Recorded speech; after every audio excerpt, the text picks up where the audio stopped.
RVR ijwi rinywanisha.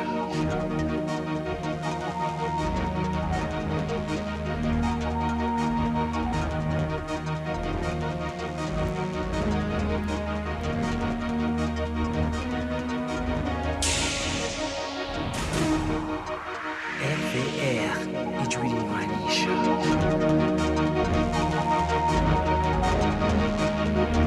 Amahoro y'Imana mwebwe mwese muduteze amatwi kunsamizi RVR ijwi rinywanisha isamiranira ku mugwa mukuru wa diocese katolika ya Muyinga. Ubu akaba ari umwanya w'amakuru mu Kirundi yo kuri uyu wa 8 Ntwarante umwaka wa 2023. ALEX NIMUBONA nije ngiye kuyabashikiriza ubutuma amajwi abashikira akaba ari ALEX irumva. Ingingo nkuru zigize aya makuru nizi zikurikira. RVR ijwi rinywanisha. Abahanuzi b'ukuri ngo ntibavuga ibinezereza abantu mu matwi kuko bavuga ivyo Imana yabatumye bakanabishingira intahe. Muravyumva muri aya makuru. Kugira dukire dukwiye gushira imbere ukuri kuko ukuri kw'ikivunga ntigukiza igihugu. Navyo nyene twabibateguriye. Ngo hagiye gutanguzwa umugambi wo kwigisha abarundi igituma igihugu kitariko gitera imbere. Uyo mugambi ukazoba witwa amafaranga yacu uburenganzira bwacu. Saya gusa tubafitiye n'ayandi. Ido ni ido y'aya makuru ni mukanya.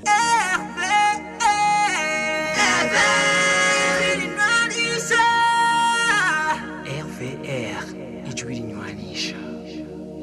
Turongeye kubaramutsa. Abahanuzi b'ukuri ngo ntibavuga ibinezereza abantu mu matwi kuko bavuga ivy'Imana yabatumye bakanabishingira intahe. Vyashikijwe na Patiri Luciano Ruronona mu nsiguro yatanze mu nkuka ya misa yo kuri uyu wa gatatu igenekezo rya 8 Ntwarante muri Paroisse Cathedrale ya Muyinga, aho ahanura abakenyezi ko bohimbarirwa ico bari mwiteka batewe n'Imana. Idonido na Berize Dusabe yimenyereza kunsamirizi RVR ijwi rinywanisha. Mu nkuka ya misa yahereje kuri wa gatatu igenekezo rya 8 Ntwarante muri uyu mwaka wa 2023, umusaseredoti w'umukama Patiri Luciano Ruronona musiguro yatanze yisunze ijambo ry'Imana ry'uwo munsi yavuze ko abahanuzi b'ukuri batigera banezereza abantu mu byo bavuga iyo bariko bashingira intahe Imana. Ukuri kurababaza. Yeremiya nk'umuhanuzi w'Imana ntiyasubije umugongo inyuma, yarashingiye intahe ukuri, ntiyagize ubwoba kuko iryo yavuga naho bataryemera ryari ijambo rikiza. Nguko rero uko abahanuzi b'ukuri bamera, ntibigera bavuga ibinezereza mu matwi abantu, bavuga iry'Imana yabatumye kandi bakarishingira intahe badasubiza umugongo inyuma. Naho baribwira batoryemera kuko murazi ko nuba ari byo vyeze, abahanuzi barashobora gusemerera bakavuga, hakabamwo abantu bamwe ivyo babwirwa batavyemera, mbere bakaja no mu byo kurwanya abo bahanuzi nyene. Umuhanuzi rero w'ukuri avugira Imana, ntavuga ibinezereza abantu gusa. Uwo musaseredoti arongera akamenyesha ko umukuru w'abasuku ari Yezu Kristo, ari nawe dutumiriwe gukurikira mu nzira y'umusaraba na cane mu kwitangira abandi. Akabasozere inyigisho ahanura abakenyezi kunezererwa n'ico bari mwiteka Imana yabaremanye. Bakenyezi, ubwa mbere munezerwe n'ico muri. Ibi bavuga ngo ivyo kungana kw'ibitsina ayo samajambo koshimbikirako cyane. Mugabe ico twomenya nuko abo babiri rero bahari kugira ngo buzuzanye. Mwomenya ko kuri wa gatatu igenekezo rya 8 Ntwarante ari umunsi mpuzamakungu wahariwe umukenyezi. Arakoze Berize Dusabe. Aya makuru tuyabananize mu bijanye n'imibano. Kugira dukire dukwiye gushira imbere ukuri kuko ukuri kw'ikivunga kudakiza igihugu. Ivyo nibishikirizwa na Pierre Claver Ndayicariye, umukuru w'umugwi ujejwe gusubiza hamwe no kurekuriranira CVR, mu kiganiro yahaye abanditsi n'abamenyesha makuru kuri uyu wa kabiri igenekezo rya Ntwarante umwaka wa 2023. Amenyesha ko hagiye gutunganywa amanama ahuza abantu benshi kuko afasha mu gushikira no gushimangira ukuri uyo mugwi umaze kuronka ku mabi yakozwe muri kahise. Mu mugwi CVR tugiye gutunganya umwanya umwanya wo kumviriza abafise ivyo bashikiriza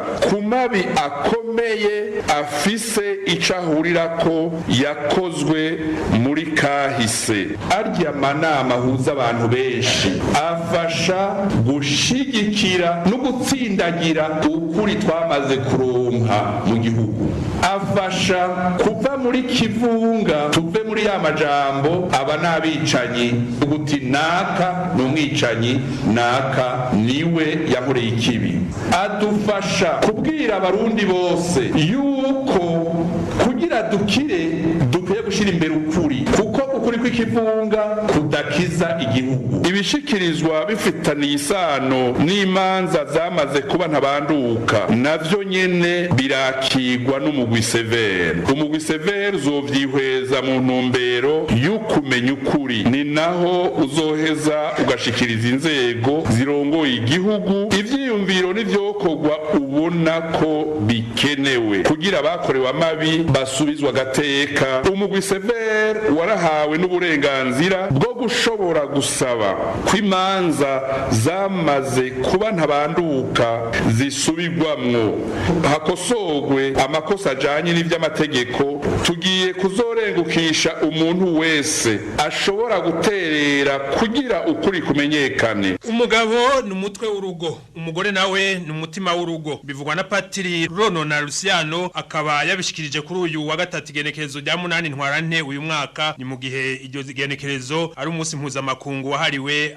umukenyezi. Tumwumvirize, yari kuri mikoro ya mugenzi wacu Berize Dusabe. Kuri uyu wa 8 Ntwarante ni umunsi mpuzamakungu wahariwe umukenyezi, ni umunsi wo kwibuka iteka Imana yateye abakenyezi kuba abavyeyi, kuba abana rugo. Umugore rero yaremwe kugira ngo atere akanyamuneza umugabo, ariko kandi n'umugabo nawe nyene yaremwe kugira ngo atere akanyamuneza umugore. Ntibabana kugira ngo baterane amagorwa mu budasa bwabo, kuko umugabo afise igitsina gabo, umugore nawe afise igitsina gore. Abavuga rero ivyerekeye ukungana kw'ibitsina bamenye yuko uko kungana atari uguhindura ibitsina. Umugabo aguma ari umugabo, umugore nawe akaguma ari umugore, kuko umugabo niwe mutwe w'urugo, umugore nawe n'umutima w'urugo. Murumva ivyo bibiri mvuze birakeneraniye kugira ngo umuntu abe umuntu yuzuye. None bakenyezi, ndabateye akamo kuri uyu munsi mpuzamakungu twibuka iteka ry'umukenyezi. Mwibuke yuko mufise uruhara ruhambaye, mufise iteka Imana yabahaye ryiharije risumba koko ritangana n'iry'umugabo, kuko n'iteka ry'iwanyu. Muri n'inguvu zikomeye muri iyi si ya none, muri iyi si turimwo. Ntimwihakane ico muri, isi irabakeneye cyane, kuko muragahimbare gakomeye ko ngaha kw'isi. Muri amashurwe Imana yaheze kw'isi kugira ngo abayaraba bahimbawe. Nejo bundi rero ntimukihakane ico muri, bivuye ku vyiyumviro bidatomoye bishaka gusenyura umuryango. Ni mwebwe mwatureze, muradutwara amezi 9 mu nda, muratuvyara. Aya makuru tuyabandanirize mu bijanye n'ubutungane. Bazirubunguka Kazimire hamwe na Nkurunziza Dieudonné bahanishijwe umunyororo w'imyaka 7 n'ihadabu y'imiliyoni 15 z'amafaranga y'amarundi. Kurakure Nestor nawe yahanishijwe umunyororo w'imyaka 10 acigwa ihadabu y'imiliyoni 20 z'amafaranga y'amarundi. Ivyo bihano bikaba byafashwe na sentare nkuru y'igihugu ya Kayanza kuri uyu wa ndwi Ntwarante uyu mwaka. Abo bahanywe bakaba bagiriwe n'icaha cyo gushora ubutare hanze y'igihugu bitemewe n'amategeko. Inkuru irambuye na Benoit Kwizerimana. Umunyororo uri hagati y'imyaka 7 gushika ku 10 n'ihadabu y'amafaranga y'amarundi ari hagati y'imiliyoni 15 na 20. Ico gihano cyahawe abafatanywe ubutare aho bagiriwe n'icaha cyo kubudandaza hanze y'igihugu bitemewe n'amategeko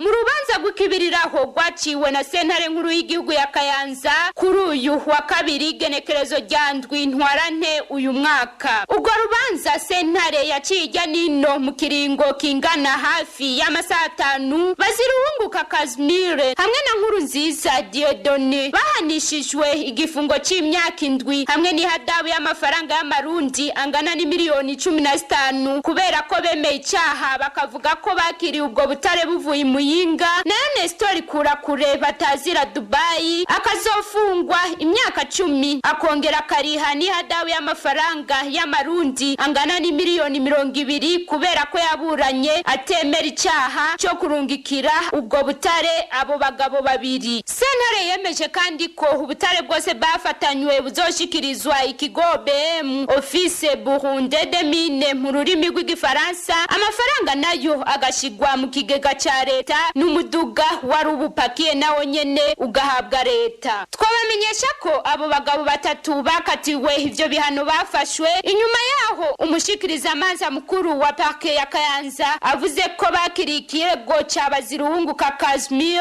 hamwe na Nkurunziza Dieudonné bafatanywe ubutare muri komine Kabarore iri mu ntara ya Kayanza. Abo nabo bagaca bemeza ko bwarungitswe na Kurakure Nestor batazira Dubai wo muri komine Butihinda intara ya Muyinga. Uwo nawe bagiye kumusaka bakamusangana ubutare n'amafaranga bitari bike. Aya makuru tuyabananize mu bijanye n'umutekano. Umusore azwi ku izina rya Jean Paul Hafashimana w'imyaka 27 wo ku mutumba Nkoyoyo komine n'intara ya Muyinga yari yahuye yimanitse ku vyuma byahora bimanikwa ko inyama ku munsi wa kabiri genekerezo rya Ntwarante mwaka wa 2023. Ivyo bikaba byabereye aho yarasanzwe akorera mu gihugu kibanyi ca Tanzania mu ntara ya Mwanza komine Nyegezi zone Marimbe. Bikavugwa ko intandaro y'ugo rupfu ari uko yarondeye ubuzima aburi nyungu. Ruwinda yizeye azivyishi kuri iyi nkuru. Umusore yitwa Hafashimana Jean Paul niwe yarayiyatse ubuzima mu kwiyahura ku munsi wa kabiri genekerezo rya Ntwarante muri no mwaka turimwo. Quartier Sweya zone Marimbe komine Munyegezi intara ya Mwanza ni mu gihugu kibanyi ca Tanzania. Uwo musore akaba yavyutse mu gatondo ka kare igihe cy'isaha 1:45 z'agatondo agenda aho yakorera imirimo yiwe ya misi yose, akaba yadandaza inyama muri busheri, maze akaba yasezeranye na shebuja ko yoba arakora isuku ryaho yakorera, maze shebuja nawe acagenda kwibagiro kuzana inyama zo kudandaza. Niko gushika acasanga ivyuma bahora bamanika ko inyama hamanitse nyamusore. Intandaro y'ugo rupfu ngo nuko yitanga uko ashoboye kose mu kurondera ubuzima ngo ariko bikanka, niko guca ahitamwo kwiha akagozi nkuko twavyiganiwe na mukuru wiwe Siniremera Evariste. Amakuru mabi nari mfise kuri we nikaza c'ubuzima nyene, n'ubuzima bwanse nyene acaza ibindi nawe urabizi. Umuhungu conzi yari yaje mu kwezi kw'icenda,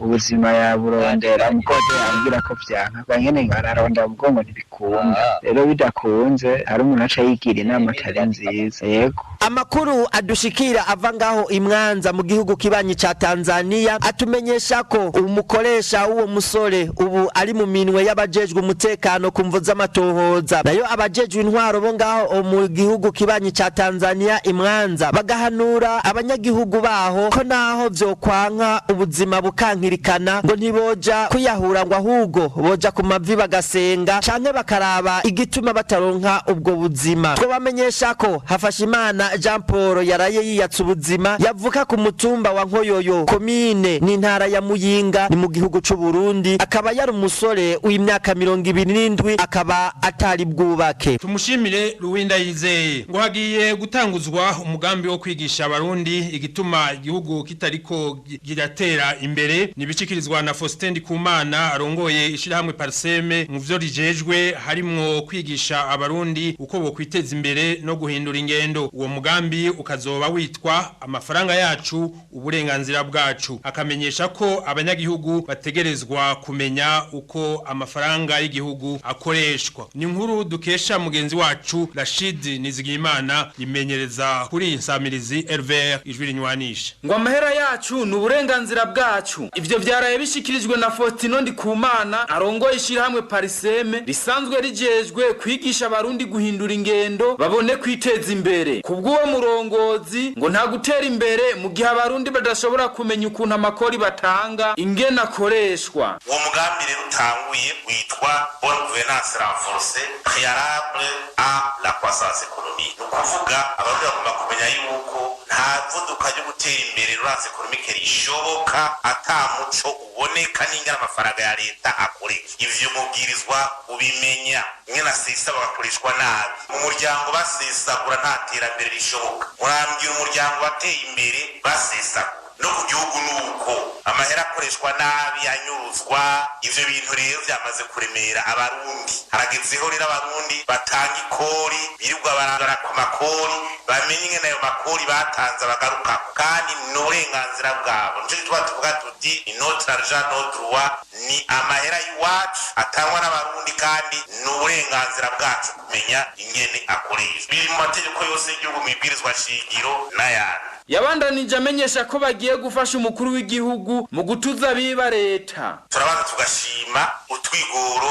umukuru w'igihugu ubona agomba kugira ivy'intwari bireye bitsimbatana. Urabona ingene yirirwa avuga abasuma iki bayogeje igihugu bayogeje leta ubutunzi bw'igihugu ivyo birirwa muravyumva. Twebwe natsa kumufasha ku nzira yotuma ukaranda gatuzwa muri igihugu c'u Burundi. Kuko intwari ibiri itahari nta gihugu ishobora kuva mu gihugu kiratera imbere. Ivyo biruko mu gihe ibiciro vy'ibidandazwa biguma biduga mu masoko atandukanye yo mu gihugu cose. Aya makuru tyabandanirize mu bijanye no gushigikirana. Imigwi 10 y'ugwaruka rwo mu ntara ya Muyinga niyo yahawe ingurane n'ishirahamwe ryo kuguranana Vikoba rifashwe mu mugongo n'ishirahamwe BBN kuri uyu wa kabiri genekezo rya Ntwarante uyu mwaka ku mutumba kwibuye muri komine Muyinga. Ubwo gwaruka rukaba gwari gwifatikanije n'umuyobozi mukuru mu vyo ajejwe harimwo inkino n'imico kama Niyubahwe Samuel hamwe n'indongozi zitandukanye zo mu ntara ya Muyinga mu bikorwa vyo gutera ibiti kuri uyu mutumba mu mugambi wiswe ewe Burundi urambaye. Idonido n'abadendera madan. Ugwaruka gwagiye hamwe go mu ntara ya Muyinga rubanda gwabwa ingurane aho harayonge gwabwa ingurane imigwi 10 y'ugwaruka mu makomine agize ntara ya Muyinga arizo komine Muyinga na komine Gashoho kuri uwandwi Ntwarante umwaka wa 2023 hakaba harose imigwi 5 yo muri komine Muyinga n'indi 5 yo muri komine Gashoho. Umugwi umwe ukaba harose ingurane ingana n'amafaranga 500 isubizwa mu kiringo c'amezi 4 ayo mafaranga cyangera akagurana n'undi gwaruka. Ico gikorwa cyo gutanga ingurane kikaba cyakozwe n'umuyobozi w'ishirahamwe ryo kugurana na Vikoba Sindayigayaza biro bikaba vyabereye ku mutumba kwibuye aho bari bahejeje gutera ibiti kuwa mutumba wo muri komine Muyinga mu ntara ya Muyinga. Umwe mu gwaruka rumaze guhabwa ingurane arakenguruka uwo mugambi. Ariko jewe nkabana nari mu bantu baheruka kuronswa iyo ngurane kandi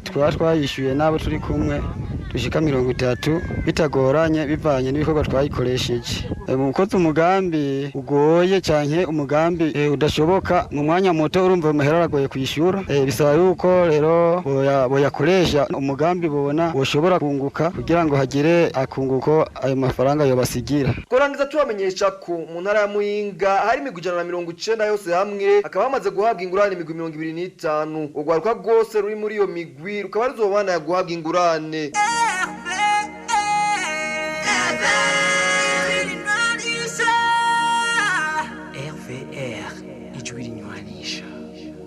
Kuru tuyabandanirize mu bijanye n'inkino. Muyavugwa mu nkino y'uyu munsi tubabwira uko vyifashe mu mugwi nserukira gihugu w'u Burundi intamba mu rugamba hamwe nayo muri UEFA Champions League. Ayavugwa mu nkino tuyakesha mugenzi wacu Abdulrazak Bitangimana. Amakuru avuga mu nkino yo kuri uyu munsi tuhere mu mugwi nserukira gihugu intamba mu rugamba. Mu kiganiro yahaye abamenyesha amakuru ahejeje imyimenyerezo, umumenyereza w'umugwi nserukira gihugu intamba mu rugamba Etienne Ndayiragije yamenyesheje ko agiye gushira ahabona urutonde rw'abakinyi azokwifashisha mu nkino zibiri za kivandimwe. Yagize ati ni nkino zizobera mu gihugu ca Indonesia kuko ari twebwe dukeneye gupima urwego rwacu. Dutegerezwa gusanga umugwi nserukira gihugu wa Kenya iyo uzoba uri kuko ari twebwe dukeneye gutegura urukino tuzohura na Namibia mu kwezi kwa gatandatu. Etienne Ndayiragije yarongeye amenyesha ko bazokina inkino zibiri bagahura na Kenya hamwe na Indonesia. Izo nazo ni inkino zizoba ku matariki ya 25 na 28 uku kwezi kwezi akamenyesha kandi ko umugwi serukiragihugu intamba mu rugamba bazohaguruka mu gisagara ca Bujumbura kwigenekerezo rya 20 uku kwezi. Amakuru avugwa mu nkino tuyabandanirize mu mugwi wa Bumamuru. Uyo mugwi wamaze kwemeza yuko batandukanye n'umukinyi wabo Shassir Nahimana yamaze kwiyunga n'umugwi wa Bandar FC wo mu gihugu ca Kenya. Shassir Nahimana akaba asohotse muri Primus League Burundi ariwe yarayoboye urutonde rw'abafise ibitsindo vyinshi mwihiganwa ry'uyu mwaka kuko amaze gutsinda ibitsindo 13. Amakuru avugwa mu nkino reka tuyabandanirize ku mugabane wa Afrika. Ku munsi w'ejo niho hariko harakina za nkino za CAF Champions League. Umugwi wa Al Hilal Omdurman watsinze Koto Sport Dogarwa ibitsindo 2-0. Umugwi wa AS Horoya utsindwa na Raja Casablanca ibitsindo 3-1. Simba Sports Club itsinda Vipers igitsindo 1-0. Belouizdad itsinda Al Merrek igitsindo 1-0. El Zamalek itsinda Esperance de Tunis ibitsindo 3-1. Uyu munsi mutoya wa CAF Champions League ariyo Confederations Cup uyu munsi baraza kubandanya. Umugwi wa Marmo Gallants uzakina na USM Alger, Al Akdar bakine na Saint-Eloi Lupopo, Rivers United bakine na Motema Pembe, Diable Noir ikine na AS Memoza. Ku mugabane wa Buraya inkino za UEFA Champions League bariko barakina ku munsi w'ejo igice c'8 gishira icanyuma. Mu gihugu ca Portugal umugwi wa Benfica wari wakiriye Club Brugge maze bayitsinda ibitsindo 5-1. Ivyo vyatumye ku giteranyo c'ibitsindo vyose umugwi wa Benfica birangira utsinze umugwi wa Club Brugge ibitsindo 7 vyose kuri kimwe kuko mu rukino rwo gutangura Benfica yari yatsinze Club Brugge ibitsindo 2-0. Ni nako kandi mu gihugu c'Ubwongereza kuri Stamford Bridge umugwi wa Chelsea wari wakiriye Borussia Dortmund maze Chelsea itsinda Borussia Dortmund ibitsindo 2-0. Ivyo bice bituma umugwi wa Chelsea ubandanya mu gice ca kane gishira icanyuma kuko uteranije ibitsindo umugwi wa Chelsea waciye ugira ibitsindo 2-1. Muri iryo higanwa nyene uyu munsi hari inkino zibiri zikomeye mu gihugu c'Ubwongereza kuri Tottenham Hotspur Stadium umugwi wa Tottenham uza kuba wakiriye Milan, nayo mu gihugu c'Ubudag umugwi wa Bayern Munich baza kwakira umugwi wa Paris Saint-Germain. Mu gusozera tubibuse yuko umugwi wa Paris Saint-Germain uza gukina utagira Neymar Junior byamenyeshejwe n'abaganga b'uyo mugwi yuko ikibazo c'imvune yagize azosubira kuboneka mu kibuga mu mwaka ukurikira w'inkino. Tumushimire Abdulrazak Bitangimana. Aya makuru tuyabananirize mu makungu. Impunzi za Somalia ziri muri Ethiopia ngo zirakeneye imfashanyo nibishikirizwa n'igisata cawo nikijejwe impunzi HCR ku munsi wa kabiri igenekerezo rya ndwi Ntwarante umwaka wa 2023. Leta zunze ubumwe za Amerika ngo zigiye guhagarika abimukira binjira kuri uyo mugabane. Ayavugwa mu makungu na mugenzi wacu Salum Ntiranyibagira. Ayavugwa mu makungu tuyahere ku mugabane wa Afrika mu gihugu ca Somalia. Igisata cawo ni cita ku mpunzi HCR kiriko kirasaba imfashanyo yo kugarukira ku mpunzi z'abanye Somalia bahungiye mu gihugu ca Ethiopia kubera intambara iriko irabera muri ico gihugu. Impunzi nyinshi zikaba zavuye mu gisagara ca Somaliland ku rubibe rwa Somalia. HCR ikaba ivuga ko ikeneye imfashanyo z'impunzi zirenga ibihumbi 100 bavuye muri ako gace. Ikongera igasaba kandi ko hokogwa ibishoboka byose kugira ngo izo mpunzi zongere gusubira mu mihana yabo. Nayo umushikiranganje w'imigenderanire n'andi makungu wa Somaliland Asata Yad avuga ko leta yiwe yiteguye kugiranira ibiganiro na leta ya Somalia ariko ngo ivyo biganiro ntibizoba vyerekeye ubwigenge bwa leta yiwe. Nayo ku mugabane wa Amerika leta ya Joe Biden itegekanya kongera kwirukana abanyamiryango babimukira binjira muri Amerika mu buryo butemewe n'amategeko. Leta ya Amerika ikaba iriko yitegura gukuraho amategeko yari yasizweho mu gihe ca COVID-19 aho hariho itegeko ryorohereza abanyagihugu binjira muri Amerika baciye ku rubibe rwa Amerika na Afrika. Ayo makuru akaba atangwa n'abategetsi ba Amerika bagera kuri 4 bazi ibijanye n'iyo dossier. Amakuru dukesha ijwi rya Amerika ngo nuko iyo nzira iri ku rubibe rwa Amerika na Afrika ubu yugaye ku mpunzi zahora zihaca. Ngo ivyo bikaba byatewe nuko impunzi ubu ziyongereye zica muri iyo nzira inyuma y'ikiza ca COVID-19. Nayo mu gihugu ca Ukraine umunyamabanga mukuru wa ONU Antonio Guterres ejo ku munsi wa kabiri yarishikiye muri ico gihugu aho kuri uyu wa gatatu aja kuvugana na prezida w'ico gihugu Volodymyr Zelensky hariya i Kiev. Umuvugizi wa Guterres Stefan Jarik yavuze ko agiye kubonana na Zelensky kugira ngo baganire kubijanye no kunagura amasezerano yo gusohora ingano ziri mu gihugu ca Ukraine. Rukaba rubaye urugendo rwiwe rwo ku ncuro ya gatatu akoze muri ico gihugu mu gihe ico gihugu kimaze umwaka urenga mu ntambara yaco kirimwo n'Uburusiya. Mwomenya ko amasezerano yabaye hagati ya ONU n'ibihugu bitatu arivyo Ukraine na Turkiya n'Uburusiya atanga uburenganzira bwo gusohora ingano ziva muri muri Ukraine yabaye igenekerezo rya 22 z'ukwezi kw'indwi umwaka wa 2022. Ayo masezerano akaba anagurwa buri gihe inyuma y'amezi 4.